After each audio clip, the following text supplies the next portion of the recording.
नमस्कार दोस्तों, stories with सत्यम में आपका स्वागत है। आज मैं आपको सुनाऊंगा मुंशी प्रेमचंद्र द्वारा लिखी गई कहानी चमत्कार।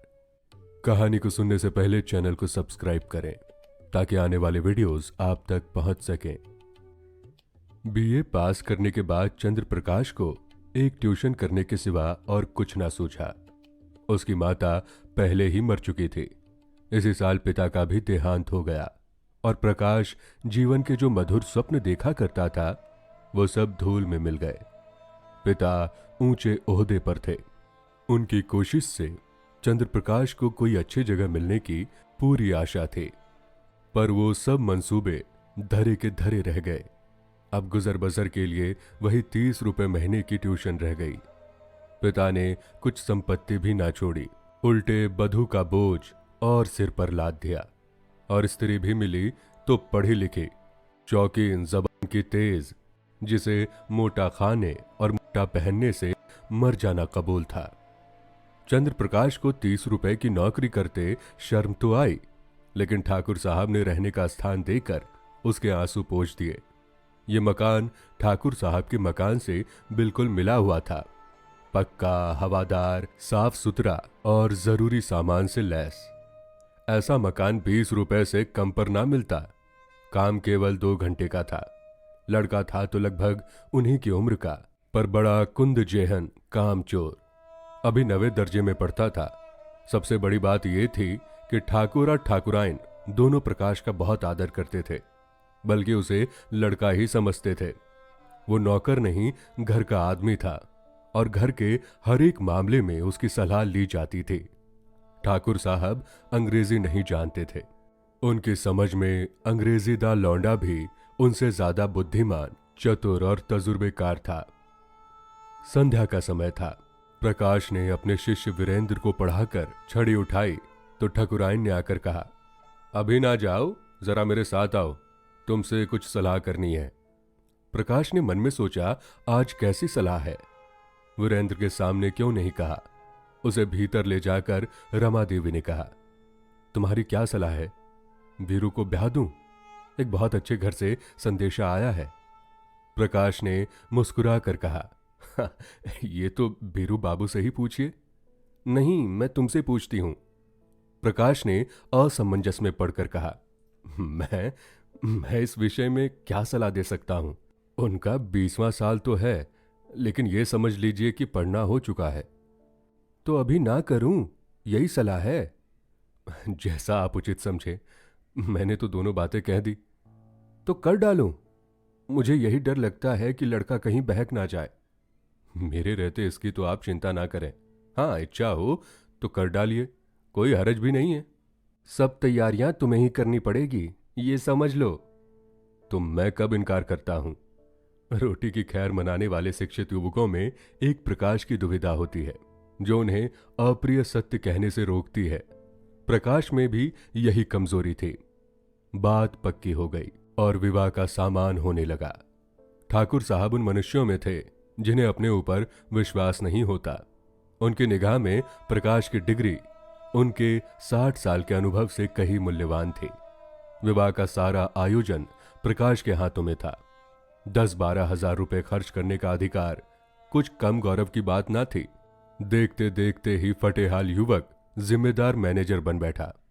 कहीं कपड़े वाला उसे सलाम करने आया है, कहीं मोहल्ले का बनिया घेरे हुए है, कहीं गैस और शामियाने वाला खुशामद कर रहा है। वो चाहता तो 200-400 रुपए बड़ी आसानी से बना लेता, लेकिन इतना नीच ना था।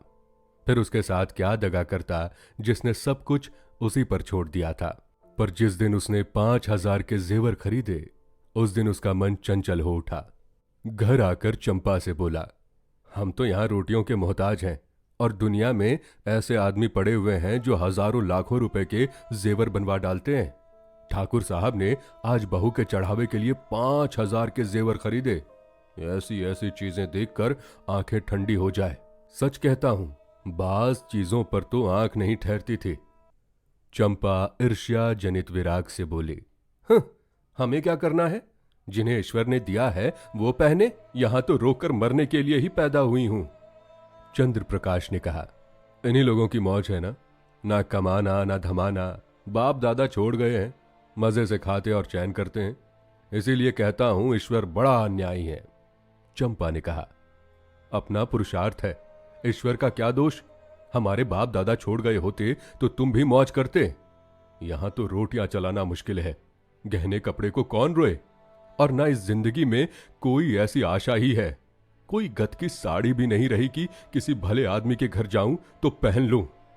मैं तो इसी सोच में हूं कि ठकुराइन के यहां ब्याह में कैसे जाऊंगी। सोचती हूं बीमार पड़ जाती तो जान बचती। ये कहते कहते चंपा की आंखें भर आई। प्रकाश ने तसल्ली दी, साड़ी तुम्हारे लिए लाऊं? अब क्या इतना भी ना कर सकूंगा? मुसीबत के ये दिन क्या सदा बने रहेंगे? जिंदा रहा तो एक दिन तुम सिर से पांव तक जेवरों से लदी रहोगी। चंपा मुस्कुराकर बोली, चलो, ऐसी मन की मिठाई मैं नहीं खाती। निबाह होता जाए यही बहुत है, गहनों की साथ नहीं है। प्रकाश ने चंपा की बातें सुनकर लज्जा और दुख से सिर झुका लिया। चंपा उसे इतना पुरुषार्थहीन समझती थी। रात को दोनों भोजन करके लेटे तो प्रकाश ने फिर गहनों की बात छेड़ी। गहने उसकी आंखों में बसे हुए थे। इस शहर में ऐसे बढ़िया गहने बनते हैं, मुझे इसकी आशा ना थी। चंपा ने कहा, कोई और बात करो, गहनों की बात सुनकर जी जलता है। वैसी चीजें तुम पहनो तो रानी मालूम होने लगो। गहनों से क्या सुंदरता बढ़ जाती है? तो ऐसी बहुत सी औरतें देखी है जो गहने पहनकर भद्दी दिखने लगती है। ठाकुर साहब भी मतलब के यार है। ये ना हुआ कहते इसमें से कोई चीज चंपा के लिए भी ले जाते। तुम भी कैसी बच्चों जैसी बातें करते हो। इसमें बचपने की क्या बात है? कोई उदार आदमी कभी इतनी कृपाणता ना करता। मैंने तो कोई ऐसा उदार आदमी नहीं देखा जो अपनी बहू के गहने किसी गैर को दे दे। मैं गैर नहीं हूं, हम दोनों एक ही मकान में रहते हैं। मैं उनके लड़के को पढ़ाता हूं और शादी का सारा इंतजाम कर रहा हूं। अगर 100-200 की कोई चीज दे देते तो वो निष्फल ना जाती, मगर धनवानों का हृदय धन के भार से दबकर सिकुड़ जाता है। उनमें उदारता के लिए स्थान ही नहीं रहता। रात के 12 बज गए हैं, फिर भी प्रकाश को नींद नहीं आती। बार बार ही चमकीले गहने आंखों के सामने आ जाते हैं। कुछ बादल हो आए और बार बार बिजली चमक उठती है। सहसा प्रकाश चारपाई से उठ खड़ा हुआ। उसे चंपा का आभूषणहीन अंग देखकर दया आई। यही तो खाने पहनने की उम्र है, और इसी उम्र में इस बेचारी को हर एक चीज के लिए तरसना पड़ रहा है। वो दबे पांव कमरे से बाहर निकलकर छत पर आया। ठाकुर साहब की छत इस छत से मिली हुई थी। बीच में एक 5 फीट ऊंची दीवार थी। वो दीवार पर चढ़कर ठाकुर साहब की छत पर आहिस्ता से उतर गया। घर में बिल्कुल सन्नाटा था। उसने सोचा, पहले जीने से उतरकर ठाकुर साहब के कमरे में चलूं। अगर वो जाग गए तो जोर से हंसूंगा और कहूंगा, कैसा चकरा दिया, या कह दूंगा, मेरे घर की छत से कोई आदमी इधर आता दिखाई दिया, इसीलिए मैं भी उसके पीछे पीछे आया कि देखूं ये क्या करता है। अगर संदूक की कुंजी मिल गई तो फिर फतेह है, किसी को मुझ पर संदेह ही ना होगा। सब लोग नौकरों पर संदेह करेंगे। मैं भी कहूंगा, साहब नौकरों की हरकत है, इन्हें छोड़कर और कौन ले जा सकता है। मैं बेदाग बच जाऊंगा। शादी के बाद कोई दूसरा घर लूंगा, फिर धीरे धीरे एक एक चीज चंपा को दूंगा जिसमें उसे कोई संदेह ना हो। फिर भी वो जीने से उतरने लगा तो उसकी छाती धड़क रही थी। धूप निकल आई थी। प्रकाश अभी सो रहा था कि चंपा ने उसे जगाकर कहा, बड़ा गजब हो गया, रात को ठाकुर साहब के घर में चोरी हो गई। चोर गहने की संदूकची उठा ले गए। प्रकाश ने पड़े पड़े पूछा, किसी ने पकड़ा नहीं चोर को? किसी को खबर भी हो, वो संदूकची ले गया जिसमें ब्याह के गहने रखे थे। ना जाने कैसी कुंजी उड़ा ली और ना जाने कैसे उसे मालूम हुआ कि इस संदूक में संदूकची रखी है। नौकरों की कार्रवाई होगी, बाहरी चोर का यह काम नहीं है। नौकर तो उसके तीनों पुराने हैं। नियत बदलते क्या देर लगती है? आज मौका देखा उठा ले गए। तुम जाकर जरा उन लोगों को तसल्ली दे लो। ठाकुराइन बेचारी रो रही थी। तुम्हारा नाम ले लेकर कहती थी कि बेचारा महीनों इन गहने के लिए दौड़ा, एक एक चीज अपने सामने जचवाई, और चोर दाढ़ी जारों ने उसकी सारी मेहनत पर पानी फेर दिया। प्रकाश चटपट उठ बैठा और घबराता हुआ सा जाकर ठकुराइन से बोला, ये तो बड़ा अनर्थ हो गया माताजी, मुझसे तो अभी अभी चंपा ने कहा। ठाकुर साहब सिर पर हाथ रखे हुए बैठे थे। बोले, कहीं सेंध नहीं, कोई ताला नहीं टूटा, किसी दरवाजे की चूल नहीं उतरी, समझ नहीं आता चोर आया किधर से। ठकुराइन ने रोकर कहा, मैं तो लुट गई भैया, ब्याह सिर पर खड़ा है। कैसे होगा भगवान, तुमने दौड़ धूप की थी, तब कहीं जाके चीजें आई थी, ना जाने किस मनहूस सायद से लगन आई थी। प्रकाश ने ठाकुर साहब के कानों में कहा, मुझे तो नौकरों की शरारत मालूम होती है। ठकुराइन ने विरोध किया, अरे नहीं भैया, नौकरों में ऐसा कोई नहीं, 10-10 हजार रुपए यूं ही ऊपर रखे रहते थे, कभी एक पाई भी नहीं गई। ठाकुर साहब ने नाक सिकोड़ कर कहा, तुम क्या जानो आदमी का मन कितना जल्दी बदल जाता है। जिसने अब तक चोरी नहीं की वो कभी चोरी ना करे, ये कोई नहीं कह सकता। मैं पुलिस में रिपोर्ट करूंगा और एक एक नौकर की तलाशी करवाऊंगा। कहीं माल उड़ा दिया होगा, जब पुलिस के जूते पड़ेंगे तो आप ही कबूलेंगे। प्रकाश ने पुलिस का घर में आना खतरनाक समझा, कहीं उन्हीं के घर में तलाशी ले तो अनर्थ हो जाए। बोले, पुलिस में रिपोर्ट कराना और तहकीकात कराना व्यर्थ है, पुलिस माल तो ना बरामद कर सकेगी, हाँ नौकरों को मार पीट भले ही लेगी, कुछ नजर भी उसे चाहिए, नहीं तो कोई दूसरा ही स्वांग खड़ा कर देगी। मेरी तो सलाह है कि एक एक नौकर को एकांत में बुलाकर पूछा जाए। ठाकुर साहब ने मुंह बनाकर कहा, तुम भी क्या बच्चों जैसी बातें करते हो प्रकाश बाबू, भला चोरी करने वाला अपने आप कबूलेगा? तुम मार पीट भी तो नहीं करते। हाँ, पुलिस में रिपोर्ट कराना मुझे भी फिजूल मालूम होता है, माल बरामद होने से रहा उल्टे महीनों की परेशानी हो जाएगी। प्रकाश ने कहा, लेकिन कुछ ना कुछ तो करना ही पड़ेगा ना। ठाकुर ने कहा, कोई लाभ नहीं, हाँ अगर कोई खुफिया पुलिस हो तो चुपके चुपके पता लगावे तो अलबत्ता माल निकल आए, लेकिन यहां ऐसी पुलिस कहां, तकदीर ठोक कर बैठे रहो और क्या। प्रकाश ने कहा, आप बैठे रहिए, लेकिन मैं बैठने वाला नहीं, मैं इन्हीं नौकरों के सामने चोर का नाम निकलवाऊंगा। ठकुराइन ने कहा, नौकरों पर मुझे पूरा विश्वास है, किसी का नाम निकल भी आए तो मुझे संदेह ही रहेगा, किसी बाहर के आदमी का काम है, चाहे जिधर से आया हो, पर चोर आया बाहर से, तुम्हारे कोठे से भी तो आ सकता है। ठाकुर ने कहा, हाँ जरा अपने कोठे पर तो देखो, शायद कुछ निशान मिले, कल दरवाजा तो खुला नहीं रह गया।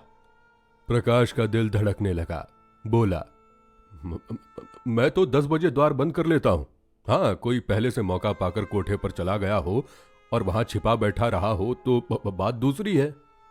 तीनों आदमी छत पर गए तो बीच के मुंडेर पर किसी के पांव की रगड़ के निशान दिखाई दिए। जहां पर प्रकाश का पांव पड़ा था वहां का चूना लग जाने के कारण छत पर पांव का निशान पड़ गया था। प्रकाश की छत पर जाकर मुंडेर की दूसरी तरफ देखा तो वैसे ही निशान वहां भी दिखाई दिए। ठाकुर साहब सिर झुकाए खड़े थे, संकोच के मारे कुछ कह ना सकते थे। प्रकाश ने उनके मन की बात खोल दी, इससे तो स्पष्ट होता है कि चोर मेरे ही घर से आया, अब तो कोई संदेह नहीं रह गया। ठाकुर साहब ने कहा, हाँ मैं भी यही समझता हूं, लेकिन इतना पता लग जाने से ही क्या हुआ, माल तो जाना था सो गया, अब चलो आराम से बैठें, आज रुपए की कोई फिक्र करनी होगी। प्रकाश ने कहा, मैं आज ही वो घर छोड़ दूंगा। ठाकुर ने कहा, क्यों, इसमें तुम्हारा कोई दोष नहीं। प्रकाश ने कहा, आप कहें, लेकिन मैं समझता हूं मेरे सिर बड़ा भारी अपराध लगा, मेरा दरवाजा 9-10 बजे तक खुला ही रहता है, चोर ने रास्ता देख लिया, संभव है 2-4 दिन में फिर आ घुसे, घर में अकेली एक औरत सारे घर की निगरानी नहीं कर सकती, इधर तो वो रसोई में बैठी है, उधर कोई आदमी चुपके से ऊपर चढ़ जाए तो जरा भी आहट नहीं मिलती। मैं घूम घाम कर कभी 9 बजे आया, कभी 10 बजे, और शादी के दिनों में तो देर होती ही रहेगी, उधर का रास्ता बंद हो जाना चाहिए। मैं तो समझता हूं इस चोरी की सारी जिम्मेदारी मेरे सिर है। ठकुराइन ने रोते रोते कहा, तुम चले जाओगे भैया, तब तो घर और फाड़ खाएगा। प्रकाश ने कहा, कुछ भी हो माताजी, मुझे बहुत जल्द घर छोड़ना ही पड़ेगा।